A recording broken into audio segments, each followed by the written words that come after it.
Hi everybody, we have a video litter update for you for these mini Australian Labradoodle puppies. These are the puppies from the Toast of the Town litter, and we are going to go through in this video and introduce you to each of the puppies, tell you a little bit about each of the puppies. We're going to give you an update on Holly, their mama Labradoodle, and we're also going to give you a little bit of information about doggy Mastitis and tube feeding puppies. Hi, I'm Claire from Van Isle Labradoodles. These Labradoodle puppies were born on Christmas Eve. They're not quite 2 weeks old. They'll be 2 weeks old on Thursday, and we are filming this today on Tuesday. But we're going to give you a little bit of an update because it's a great time to give you some information about the litter. This litter was born on Christmas Eve, and Holly had 9 puppies. Now, when Holly had her puppies, she had a mild case of mastitis. Now, mastitis is when the milk glands become infected and engorged. So what was happening was they were very lumpy, very hard, and they were producing little to no milk. So right away we started treating Holly. We actually started treating Holly before she even had her puppies, as when she came to have her puppies, she had a touch of mastitis. So what you do for mastitis is use a very safe, very gentle and broad spectrum antibiotic called Clavamox. As dog breeders, we use Clavamox regularly for a variety of things. It is an antibiotic that is safe to give to a pregnant mama and is also safe when the mama is feeding her Labradoodle puppies. The other thing you do is hot compresses with green cabbage. Cabbage has wonderful properties within it that helps to reduce swelling and inflammation. So we would put on the hot compress about every 3 to 4 hours. Just hold them for 15 minutes all across Holly, and that helped to reduce the inflammation and get rid of the lumpiness. It also got things moving. We would massage each of her glands all the time, and we would start expressing milk manually. That helped to increase milk production and make it easier for the puppies to begin to nurse. Now, in the meantime, what was going to happen when these little Labradoodles could not nurse? So the first thing we did is we took 3 of Holly's puppies and we put them over with another litter that was born just the day before. And if you watch the first Noel litter update, you will see those other 3 puppies. Ripple has taken those puppies as her own, and that is the litter to which they now belong. For the remaining 6 puppies, what we did is a thing called tube feeding. Now, tube feeding is just like it sounds. You use this tube, a very skinny, small, and fairly short tube, and a syringe to feed the puppies a formula. And we make the formula as opposed to using a commercial formula so that it is a little bit more robust, more natural, nothing synthetic, and we know where all the ingredients came from. So the formula is made with goat's milk, egg, and yogurt. And it's the full fat, regular, plain yogurt that you use, the 11%. Oh, so you got a squishy there, Holly. There you go. And then what you do when you tube feed the puppies is you measure with the tube down from the puppy's mouth to their stomach, and you mark the tube so you know how far the tube goes. Then you insert it into their mouths just to the side, and you put it right down so that the formula goes directly into their stomach. Now, why do you do this instead of bottle feeding? Couple of reasons. Bottle feeding a puppy generally is not too keen on.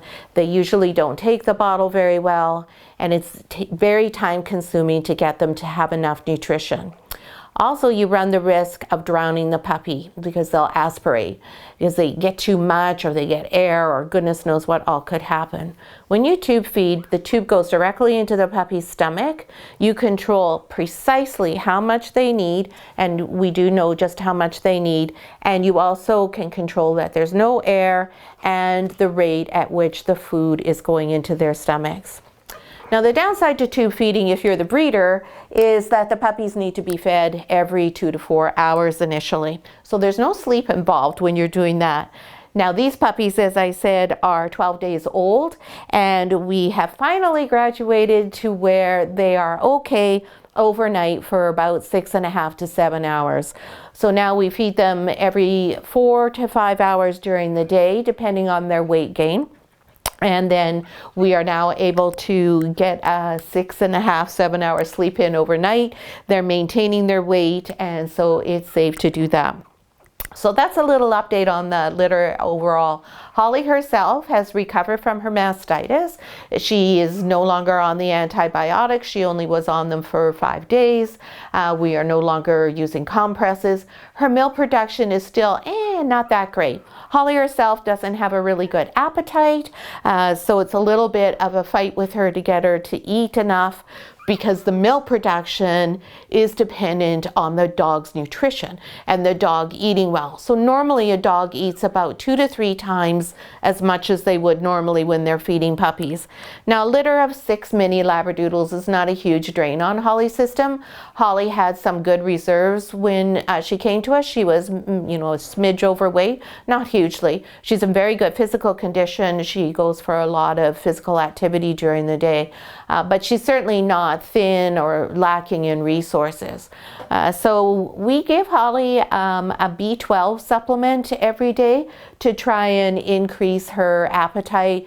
We make special things for her, and we do all sorts of different combinations to try and entice her to eat. And she never eats on her own. It's always hand feeding, and sometimes it's hand feeding that's not very pleasant, where you have to really put it to the back of her mouth so that she will actually swallow it. Now, Holly has a terrific guardian. All our guardians are amazing. Unfortunately, Holly's guardian lives very close by, so she comes over on a daily basis and spends a couple of hours with Holly. And when she's here, Holly sometimes will eat a little bit better for her. Not always, but sometimes. So we're using all the tricks that we've got to be able to help Holly eat more and keep producing milk so that these babies keep growing. And now they're a tad behind in terms of their weight gain, but not to the point where there's any concern.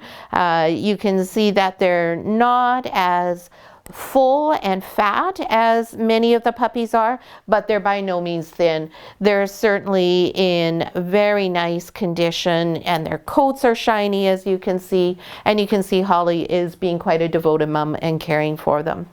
So now we're going to go through each of the puppies in birth order and tell you a little bit about them. So the firstborn is Blue Collar Boy here. Hi, BB. Blue Collar Boy is this pretty little chocolate. And he does have some phantom markings, but they're very, very weak phantom markings. So he's really just going to be a beautiful chocolate with really pretty caramel highlights. And this little puppy is going to have quite a little bit of curl in his coat. You can see already there are strong waves down the back there, and that tells us that he's going to have some curl in that coat. Now, these puppies have not opened their eyes yet. It is a bit early for them to do so. And you can see he has 2 little white dip toes, no tip on his tail, and a lovely little streak of white on his chest. And you can see, if I hold the puppy up for you, they have a nice round tummy. It's not huge, not by any means. They're not enormous puppies. They are going to be mini Labradoodles, although once they start eating solid food, these puppies may catch right up and surprise us and be the same size as what we predicted, which was a large mini. But we'll just have to wait and see. And you can see he has the beautiful little white goatee. That is one of my favorite features. So that's our little Blue Collar Boy. Next is Orange Collar. Oh, and I should say Blue Collar is actually a very good nurser. He's very good at finding himself a spot. Here is our little Orange Collar, who is also a chocolate, and this little boy is a chocolate phantom as well. You can see those phantom markings on the side of his face and on his paws, and you can see them up on top of his eyebrows. And he too has that really pretty little goatee. And he is also a really nice size. You can see how he's filling out now. At first, when we were tube feeding the puppies, it took a little while to get them filled out, but they're doing really quite well now. And that's because they've got Holly cooperating with them and giving them some of that really much more nutritious and beneficial mama's milk from the milk bar. And they are all really doing well at nursing. So the more they nurse, the more milk Holly will produce. So we're always encouraging them to nurse. So it's really important when you are, as a breeder, tube feeding your puppies, that you don't overfeed them so that then they don't want to nurse.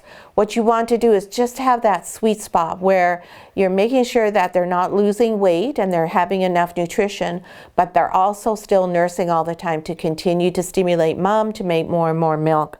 That's the goal as a breeder. So this handsome little guy, he is a same with that beautiful, he is a really nice dark chocolate, gorgeous caramel highlights showing through, and his eyes aren't open yet either. But we wouldn't be expecting them necessarily to be open on day 10. Sometimes, but not regularly. Now, green collar boy is our sweet black puppy. Hi, baby. And he is a phantom too. So like Holly, he is a black phantom, and he has some white on him, just like Holly does. Now this little guy's eyes have started to open. You can probably see right in the corner next to his nose there is a little slit. And that's how their eyes generally start to open. A little slit, and they open a little more and a little more until they're all the ways open. So this little fellow is similar to blue collar in that you can see he has some nice waves going on in his coat. So he too is going to be a little bit of a curly boy. Now the curls in a Labradoodle are mean for a tighter coat, which generally means if someone has any issues with dander affecting them, that the curlier coat can sometimes be more beneficial. Sometimes people are mistakenly led to believe that Labradoodles are perfect for people with allergies. They're allergy friendly, and for sure their coat does work really well for a large number of people with allergies, but there's absolutely no guarantee that they will be allergy or asthma friendly. And indeed, you may go and interact with Labradoodles and have no reaction, and then get a puppy and have a reaction, because every puppy is different and every individual is different. So while the dogs are technically hypoallergenic, I like to use the term allergy friendly, but we can never guarantee that if you have an allergic reaction that a Labradoodle will not cause you to react. They may and they may not. We've had some good luck, but we've also had people that weren't able to tolerate them. So that's our little lime collar boy. This guy is the one who is the most enthusiastic about nursing. He's just right in there all the time, and he just goes gangbusters. So he's a very enthusiastic eater. You can see he has a lovely, nice little swell through his tummy area, which is just exactly what we want to see. And you'll notice on all of these puppies, there are no ribs showing, which is when we would be concerned, and that would be a thin puppy. So these ones are all doing quite nicely. So that's lime collar boy. Next we have red collar girl. And red collar girl is another chocolate. Hey, I had expected we would have way more blacks in this litter, but we only have the one. Well, and we have the black tri-phantom girl. That's with Holly. Now, little red collar girl is a chocolate phantom as well. You can see her very pretty markings there. They show up quite nicely on her, and you can see her eyes are just peeking through. She doesn't have them open all of the time, but she has started to open them. She has a very pretty head, very, very nice, sweet little girl. And I think she looks really girly. You know, sometimes puppies definitely look like girls. And this one does not have the white goatee. And on her chest, we have, excuse me, honey, the beautiful phantom markings, but no white. And right down here, no white on the tail. So this puppy has no white even on her paws. So this puppy is a phantom and most likely does not have any party in her at all. Hey, yo, baby. Both Holly and Bentley carry party. So that means it's the S allele that is responsible for party coloring. And a big S, a capital S, means you don't have party. And a little s means that you do have party. So if you show party, you are either a big S and a small s and P, or you're a small SP twice over. So these puppies can be 2 big S's, or they can be 1 big S and 1 small SP, or they can be 2 small SPs, because they get 1 allele from each of their parents. So this one, I'm going to guess, has 2 of the big S's and has no party in her at all. But until you test, you never know that for sure. So that's our little red collar girl. Next is our caramel girl that does not have a collar, as she is the only caramel that is female. And that's this pretty little girl here. And Bentley obviously produces this beautiful, beautiful caramel shade. 2 of the puppies in Ripple's litter, and in Ripple's litter, Bentley is also the sire. They have this exact same gorgeous, gorgeous deep caramel. I just think this is a beautiful color. And this little lady is quite a quiet little one. She's a little bit more in the back of the pack in terms of fighting her way to the milk bar. So oftentimes we help show her the way. You can see she really does have that beautiful goatee showing. She has little white tips on all 4 of her paws. And I believe she has a tip on her tail. Yes, she does have the white tip on her tail. And let's just show everybody your pretty white chest. Very pretty little girl. Gentle, sweet little soul. And you can see that she too is starting to show us her nice swell in the tummy area. So they're not huge, big puppies like Ripples are. They're not like really chunky, but believe me, compared to what they were initially when we were first tube feeding them, these puppies have come so far and they're looking really good. I'm really, really happy with the condition they're in now. And I just love how all of their coats are so shiny. Oh, and on that little puppy too, you see her coat is straighter, same with Red's. They're both a straighter coat, whereas this here, on blue collar and on lime, you can see the waves already showing for a slightly curlier coat. And last but not least is our yellow collar boy. And you'll notice a lot of them don't have their collars on because we took them off when we were always fooling around with them, feeding them, and they were just getting in the way. We know who's who at the zoo here. This is a red puppy. This is not a caramel puppy. And why is that? Isn't this puppy exactly the same as the other puppy? Well, the reason for that is look at his nose. It's black.